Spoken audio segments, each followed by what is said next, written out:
പറയട്ടെ മോളെ, ഞാനൊന്നും ചെയ്തിട്ടില്ല. ഒന്നും പറയണ്ട. 5 കൊല്ലം സ്നേഹിച്ചിട്ടില്ലേ നമ്മള് കല്യാണം കഴിച്ചിന്? അതന്നെ പറഞ്ഞത്. രണ്ട് മക്കളില്ലേ നമുക്ക്? അവര് ചിന്തിച്ചു നിങ്ങള് അല്ല, അത് വിചാരിക്കുന്ന പോലെ എല്ലാ കാര്യങ്ങളും ഞാൻ പറയട്ടെ. ഇനി എന്നാ ഞാൻ അറിയണ്ടേ? വിജേഷിനെ വിളിച്ച് ഇപ്പൊ നല്ല ഇതായി തരാം. ഒന്നും പറയല്ലേ അമ്മോ, ഞാൻ പറയട്ടെ. ഞാൻ ഇതാ വിജേഷിനെ വിളിക്കുന്നുണ്ട്, ഓൻ പറഞ്ഞുതരും. ഇതാ വിജേഷ് എടുത്ത് അടക്ക്. ഞാൻ വിജേഷിനെ വിളിച്ചിട്ടുണ്ട്, അടക്ക്. വിജേഷിന്റെ കേൾക്കണോ? അന്റെ ഭാഗത്ത് ഒരു തെറ്റുമില്ല. എന്നാ സംസാരിക്കും. ഹലോ അളിയ, പിന്നെ കിട്ടിയാ? അതേതാണ് പെണ്ണ്, നല്ല സുന്ദരി കുട്ടി.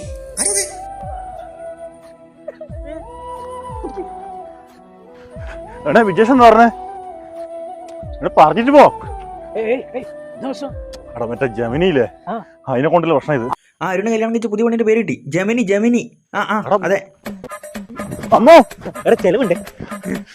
എടാ പൊട്ട, എനിക്ക് ജമിനി അറിയില്ലേ? ഇന്റെ പുതിയ ഭാര്യ. അമ്മോ, മറ്റുള്ള ഡൈവേഴ്സ് ആക്കി കിട്ടിയതേ. ഇൻസ്റ്റയിലുണ്ട്, പെണ്ണിന്റെ പേര് ജമിനി.